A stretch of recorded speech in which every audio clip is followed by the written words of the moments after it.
Hello friends, नमस्कार मेरे सभी दोस्तों को। स्वागत है आपका इस यूट्यूब के अनुराज चैनल पे। तो आपकी आज की क्लास है संधि। तो हिंदी में आपको इस क्लास में आपको संधि पढ़ाएंगे। तो देखते हैं भाई संधि क्या चीज़ है, कहाँ से आई, क्यों आई, किस लिए आई, क्या काम है इसका। इस वीडियो में आपको सभी कुछ बताने वाले हैं। तो देखते हैं। तो सबसे पहले दी गई है संधि की परिभाषा। क्या दी गई है? संधि की परिभाषा। तो देखो, कहा गया है दो वर्णों के मेल से होने वाला विकार संधि कहलाता है। ठीक है, दो वर्णों के मेल से होने वाला विकार क्या कहलाता है?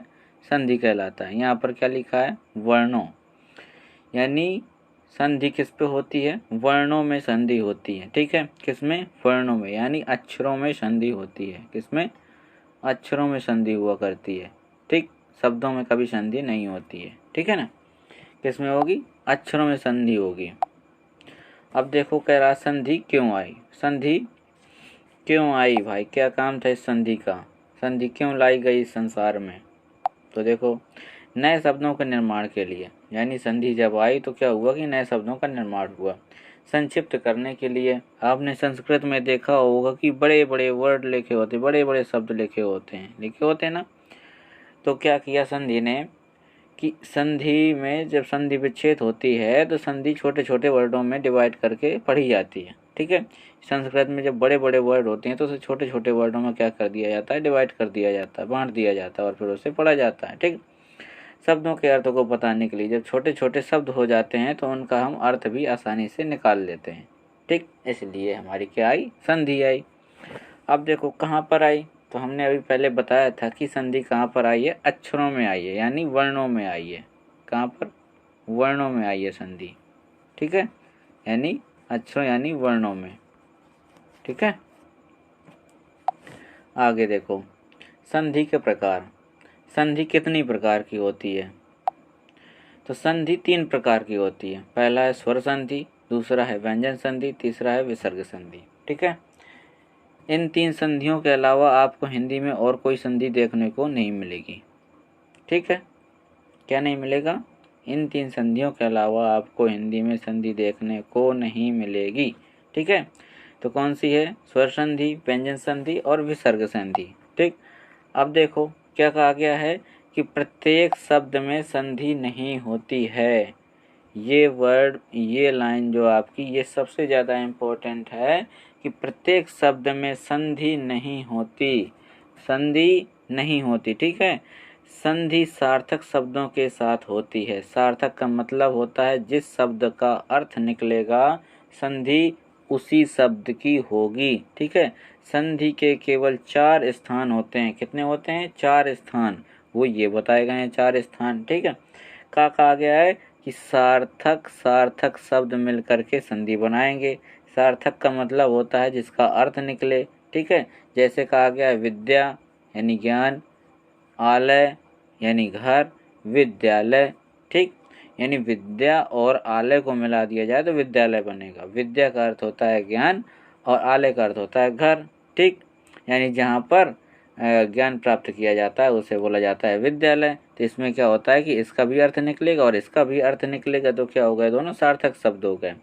अब कहा गया है कि उपसर्ग, फिर बोला गया है सार्थक शब्द, यानी उपसर्ग वो चीज़ होते हैं जो शब्द के पहले लगाया जाता है।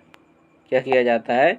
शब्द के पहले लगाया जाता है, वो उपसर्ग कहलाता है। ठीक, तो उपसर्ग हो गया। अब सार्थक शब्द पहले बताया था कि जिसका अर्थ होगा, तो प्रति हमारा हो गया उपसर्ग और एक हमारा हो गया क्या? सार्थक शब्द हो गया। तो दोनों को मिला दिया तो क्या बन गया? प्रत्येक। ये हमारी संधि हो गई। सार्थक शब्द और प्रत्यय। अब प्रत्यय क्या चीज़ है? यानी शब्द के जो अंत में लगा दिया जाता है उसे प्रत्यय बोला जाता है। ठीक है, तो इसमें बोला गया है श्रद्धा, तो श्रद्धा है हमारा क्या? सार्थक शब्द, और आलू हो गया हमारा प्रत्यय, तो क्या बन गया? श्रद्धालु बन गया। ठीक, अब बोला गया उपसर्ग और प्रत्यय, यानी जो शब्द के पहले लगेगा और शब्द के बाद में लगेगा, उपसर्ग और प्रत्यय को मिला दिया जाएगा तो एक बन जाता है शब्द। ठीक है, आगे देखो, आगे बोला गया है स्वर संधि। क्या बोला गया है? स्वर संधि। अब स्वर संधि क्या चीज होती है? तो स्वरों का स्वरों से मेल होगा और जो परिवर्तन होगा वह स्वर संधि कहलाएगा। जब स्वर स्वर मिलेंगे तो उनसे स्वर संधि बनेगी। ठीक है, जैसे आ और आ को जोड़ दिया हमने तो क्या बन गया? बड़ा आ बन गया। ठीक, जब स्वर का स्वर से मेल होता है तो वहाँ पर कौन सी संधि होती है? स्वर संधि होती है। अब स्वर संधि कितने प्रकार की होती है? तो स्वर संधि भी 5 प्रकार की होती है। कितने प्रकार की? 5 प्रकार की आपको देखने को मिलेगी स्वर संधि। ठीक है, इसके लिए एक ये ट्रिक बनाई गई है, दी गु व आ य। ठीक, दी से दीर्घ, गु से गुण, वा से वृद्धि, आ से अयादि, या से यण। ठीक है, तो कितनी हो गई? 5 हो गई। दीर्घ संधि, गुण संधि, वृद्धि संधि, अयादि संधि और यण संधि। ठीक, अब देखते हैं दीर्घ संधि क्या है। तो दीर्घ संधि 3 अक्षरों से मिलकर बनी होती है। कितने? 3 अक्षर होते हैं दीर्घ संधि में। कौन कौन से अक्षर होते हैं? एक तो होता है बड़ा आ, फिर होती है बड़ी ई, फिर होता है बड़ा ऊ। यानी जितने होते हैं स्वर वो सारे बड़े बड़े होते हैं। ठीक है, यानी दीर्घ स्वर होते हैं। इन्हें बड़ा नहीं बोला जाता, इन्हें बोला जाता है दीर्घ स्वर। क्या बोला जाता है? दीर्घ स्वर बोला जाता है इन्हें। ठीक, तो देखो कैसे बनेगा दीर्घ स्वर। यानी ये छोटे छोटे आ को मिला दिया जाता है तो बड़ा आ बन जाता है। बड़ा आ और छोटा आ को मिला दिया जाएगा तो बड़ा आ बन जाएगा। छोटा और बड़ा आ को मिला दिया जाएगा तो बड़ा आ बन जाएगा। बड़ा और बड़ा आ मिला दिया जाएगा तो भी बड़ा आ बन जाएगा। ठीक है, यानी दीर्घ आ बन जाएगा। ठीक, अब क्या है? छोटी ई और छोटी ई मिला दी जाएगी तो बड़ी, बड़ी ई छोटी मिला दी जाएगी तो बड़ी, छोटी और बड़ी मिला दी जाएगी तो बड़ी, बड़ी बड़ी मिला दी जाएगी तो बड़ी बन जाएगी। ठीक है, यानी दीर्घ ई बन जाएगी। क्या बन जाएगी? दीर्घ ई बन जाएगी। आगे देखो, यानी छोटा ऊ और छोटा ऊ मिला दिया जाएगा तो बड़ा ऊ बन जाएगा। बड़ा ऊ और छोटा ऊ मिला दिया जाएगा तो बड़ा ऊ। छोटा ऊ बड़ा ऊ मिला दिया जाएगा तो बड़ा ऊ बना दिया जाएगा तो बड़ा ऊ बन जाएगा। ठीक, ये हो गए आपके वर्णों के मेल, यानी वर्णों से कैसे मेल होता है ये आपको इसमें बताया गया है। अब आ गए इसकी परिभाषा, यानी प्रथम पद में हमेशा छोटा आ और बड़ा आ आएगा, छोटी ई और बड़ी ई आएगी, छोटा ऊ और बड़ा ऊ आएगा। ठीक, और द्वितीय पद में भी यही आएंगे। तो इनसे जो मेल होगा वो दीर्घ संधि कहलाएगी। ठीक, आगे देखो इसके उदाहरण। जैसे कहा गया है कदापि। क्या बोला गया है? कदापि बोला गया है। तो इसमें बोला गया है कदापि। कदापि के जब संधि विच्छेद करेंगे तो हो जाएगा कदा धन अपि। अब देखो ये कदा हो गया, ठीक, और ये अपि हो गया। ये जो आ रहा है बीच में, इसका मेल हो रहा है। ये इसको आधा कर दो, हलंत लगा दो और इसका ये हो गया। ठीक, ये जो आ और आ जो मिलेंगे, ये दोनों आ मिलेंगे तो ये क्या बन जाएगा? ये बड़ा आ बन जाएगा। इसी वजह से बन गया ये कदापि बन गया। ठीक है, आगे समझ में। इसी प्रकार देखो जनार्दन, यानी जन धन अर्जन, दीपांग दीप धन अंग, फलांत फल धन अंत, मुरारी मूर्धन अरि, चरणामृत चरण धन अमृत, पराधीन पर धन अधीन, अपांग अप धन अंग, परीक्षा परिधन इच्छा, कवींद्र कवि धन इंद्र, रविंद्र रवि धन इंद्र, देवीच्छा यानी देवी धन इच्छा। ठीक है, श्रीस श्री धन ईश, रजनीश रजनी धन ईश, नदीश्वर नदी धन ईश्वर, भूष्मा भूधन ऊष्मा, भूर्ध्व भूधन ऊर्ध्व, लघुल्लास वधुल्लास वधुधन उल्लास, वधूत्सव वधुधन उत्सव, भानुदेह भानुधन उदयः, मंजूषा मंजुधन उषा, वधूर्जा वधुधन ऊर्जा, सरयूर्मी सरधन ऊर्मी। ठीक है, अब कौन सी आ गई? अब आ गई गुण संधि। गुण संधि में क्या क्या होता है? एक होता है अर। क्या होता है? अर। अर क्या होता है? ये जो आप उड़ंत रकाल बनाते हैं इसे अर बोला जाता है। ठीक है, एक होती है ए और एक होता है ओ। ये आते हैं सभी गुण संधि में। ठीक, किसमें आते हैं? गुण संधि में। तो कहा गया है अर एक ओ भी गुण छ। ठीक, इसका मतलब है कि एक अर होगा, ठीक, एक ए होगा और एक ओ होगा। ठीक, इसका मतलब ये है। तो अर कैसे बनेगा, यानी छोटा आ और री मिला दिया जाएगा तो अर बन जाएगा, बड़ा आ और री मिला दिया जाएगा तब भी आ बन जाएगा। यानी री में छोटा आ मिला दो या बड़ा आ मिला दो तो क्या बन जाता है, अर बन जाता है। ठीक है, अब देखो इसका संधि विच्छेद करो सप्तर्षि का। सप्तर्षि का संधि विच्छेद कैसे होगा, देखो सप्त ऋषि, तो एक ये हो गया सप्त, ठीक, प्लस ऋषि,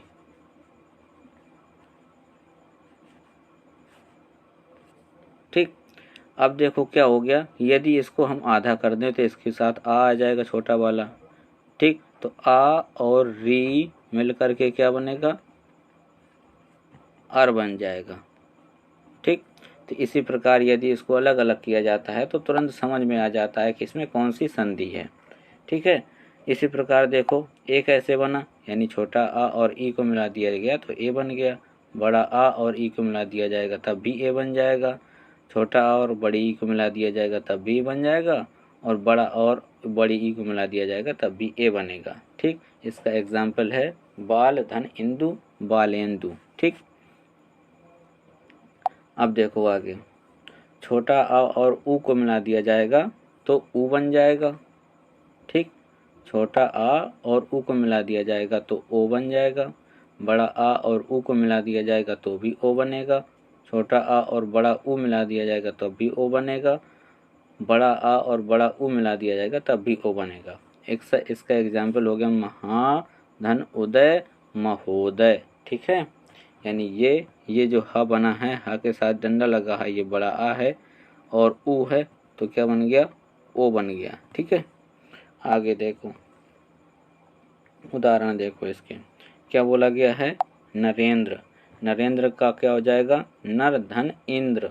ठीक, अब देखो जैसे नरेंद्र लिखा है, ठीक। अब नरेंद्र का कैसे करेंगे संधि विच्छेद, सबसे पहले लिख दो आप नर, ठीक, ये हलंत लगा दो और ये आ अलग से लगा दो, हो गया। अब क्या लिखा है, ये ए की मात्रा थी तो एक अलग कर दो ए को, अब क्या बचा, द्र बचा। ठीक, अब देखो ये और ये मिलकर क्या बन गए, ई बन गए। ठीक, क्या बन गया, ई बन गया, और ये द्र अलग था तो क्या हो गया, ये इंद्र हो गया और ये क्या हो गया, नर हो गया। तो नर प्लस इंद्र, ये ऐसे किए जाते हैं संधि विच्छेद। इससे पता चल जाएगा आपको क्या हो गया, इसमें गुण संधि हो गई। क्या हो गया, गुण संधि बन गई इसमें। अब देखो क्या बोला गया, स्वेच्छा, तो स्व धन इच्छा, और सर्वेश्वर सर्व धन ईश्वर, दिनेश दिन धन ईश, गणेश गण धन ईश। ठीक है, इसी प्रकार आपको सभी निकाल लेने। जैसे लिखा है राकेश, तो रा का धन ईश, ठीक। यथेष्ट यथा धन इष्ट, रमेश रमा धन ईश, बालेंदु बाल धन इंदु, भारतेंदु भारत धन इंदु, मानवेंद्र मानव धन इंद्र, भूतेश भूत धन ईश। सोदाहरण यानी साधन उदाहरण, यानी उदाहरण सहित, सहोदर सहधन उदर, प्राप्तोदक प्राप्त धन उदक, ज्ञानोदय ज्ञान धन उदय, मंदोदरी मंद धन उदरी मंदोदरी। इसका समास क्या होता है, मंद है उदर जिसका, यानी कम खाने वाला, सबसे कम खाने वाला।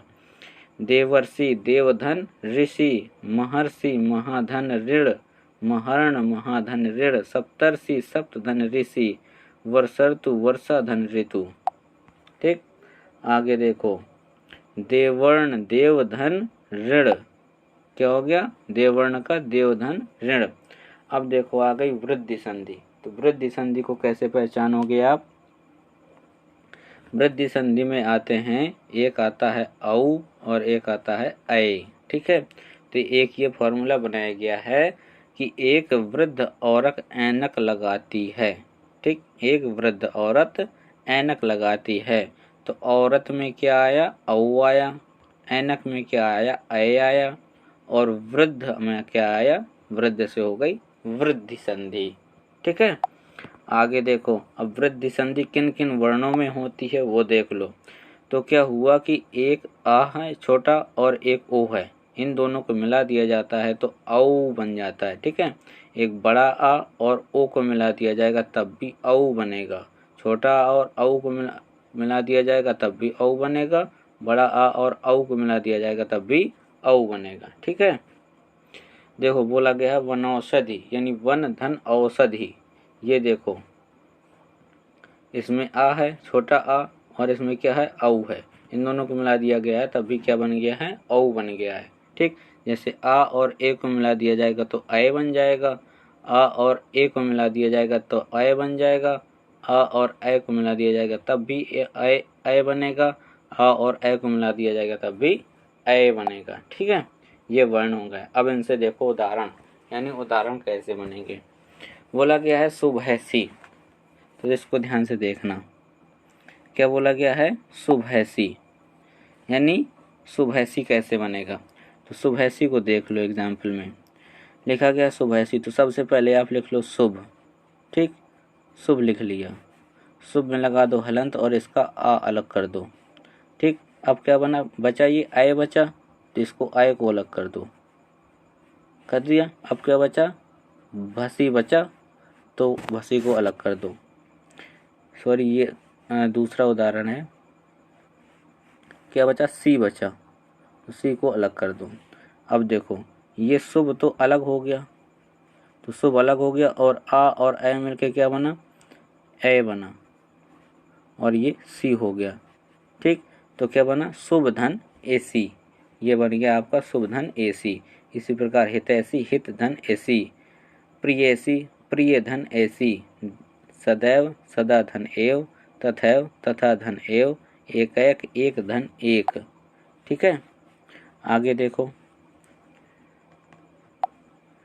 लोकैषणा यानी लोक धन ऐसणा, पुत्र ऐसणा पुत्र धन ऐसणा, मतैक्य मत धन ऐक्य, धनैक्य धन धन ऐक्य, महेश्वर्य महाधन ऐश्वर्य। ठीक है, बोला गया है महोजस्वी महाधन ओजस्वी। ठीक है, और जलौक जल धन ओक, मनौषधि वनौषधि वन धन औषधि, जलौषधि जल धन औषधि, घृतौदन घृत धन ओदन, गंगैश्वर्य गंगा धन ऐश्वर्य, महोदार्य महाधन औदार्य। ठीक, अब कौन सी आ गई आपकी, अब आ गई यण संधि। कौन सी आ गई, यण संधि। तो देखते हैं भाई यण संधि किससे मिलकर के बनती है। कहा गया यह मेरा लवर नहीं यवर है। ठीक, क्या बोला गया है, यह मेरा लवर नहीं यवर है। ये मॉडर्न एज की ट्रिक है, यह मेरा लवर नहीं यवर है। ठीक, तो यवर में आप देख रहे होंगे एक आया या एक आया है वा और एक आया है रा, ये तीन वर्ण आ रहे हैं।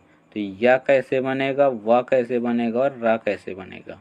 ठीक, ये सभी स्वर से मिलकर के बनेंगे। कैसे मिलेंगे, स्वर से, यानी छोटी ई और बड़ी ई को यदि आ से जोड़ दिया जाए तो या बन जाएगा। इसी प्रकार छोटी ई और बड़ी ई को बड़ा से जोड़ दिया जाए तो बड़ा या बन जाएगा। ठीक, छोटी ई और बड़ी ई को यू ऊ से जोड़ दिया जाए तो यू बन जाएगा। छोटी ई और बड़ी ई को बड़ी यू से जोड़ दिया जाए तो बड़ा यू बन जाएगा। छोटी ई और बड़ी ई को जोड़ दिया जाए ए से तो ये बन जाएगा, और छोटी और बड़ी ई को ए से जोड़ दिया जाए तो ये बन जाएगा। ठीक है, ध्यान से देखना। आगे देखो वा कैसे बनेगा। इसी प्रकार छोटा ऊ और बड़ा ऊ को आ से जोड़ दिया जाए तो वा बन जाएगा, बड़ा से जोड़ दिया जाए तो बड़ा वा बन जाएगा, ई से जोड़ दिया जाए तो वी बनेगा, बड़ी से जोड़ दिया जाए तो बड़ी वी, ए से जोड़ दिया जाए तो वे, और आई से जोड़ दिया जाए तो वै। ठीक है, छोटा और बड़ा ऊ। ठीक है, आगे देखो, आगे कहा गया है कि री, यदि री को आ से जोड़ दिया जाए तो रा बनेगा, बड़ा आ से जोड़ दिया जाए तो बड़ा रा, और छोटी ई से जोड़ा जाए तो री, बड़ी ई से जोड़ा जाए तो बड़ी री, छोटा ऊ से रू, बड़ा ऊ से बड़ा रू। ठीक है, आगे देखो उदाहरण इसके क्या बोला गया है, दैव्य दैव्यर्पण। क्या बोला गया है, दैव्यर्पण यानी देवी धन अर्पण। कैसे बना देवी धन अर्पण? तो सबसे पहले दैवर्पण लिखा तो आप देखो इसका क्या हो गया, देव बन गया और इसमें लगा दो आप हलंत। ठीक है, देव बन गया। और ये जो या था इसको अलग रहने दो। ठीक है, अब या था तो इसको या को अलग कर दो इसमें। फिर क्या बना, अर्पण।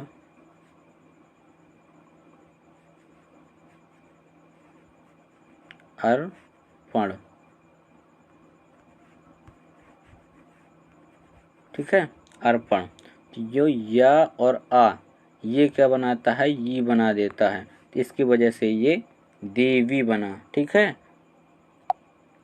इसी प्रकार देखो क्या लिखा है, शंखैश्वर्यम यानी सखी धन ऐश्वर्यम, नार्योचित यानी नारी धन उचित, पर्यावरण यानी परिधन आवरण, पर्यटन परिधन अटन, अत्यंत अतिधन अंत, व्यंजन विधन अंजन, व्यवहार विधन अवहार, अत्याचार अतिधन आचार्य, प्रत्येक प्रतिधन एक, अन्याय निधन आय। ठीक है, आगे देखो बोला गया है स्वल्प। क्या बोला गया है, स्वल्प सुधन अल्प, स्वागत सुधन आगत, मध्वरी मधुधन अरि, मध्वाचार्य मधुधन आचार्य, तनवंगी तनुधन अंगी, अम्वीक्षक तो अनुधन इच्छक, अन्वय अनुधन आय। ठीक है, आगे देखो अन्वेषण यानी अनुधन ऐषण, अन्वेषण अनुधन ऐषण, प्रत्याज्ञा पितृधन आज्ञा, पित्रालय पितृधन आलय, पित्रादेशः यानी पितृधन आदेश, पित्रानुमति पितृधन अनुमति, मात्रानंद मातृधन आनंद।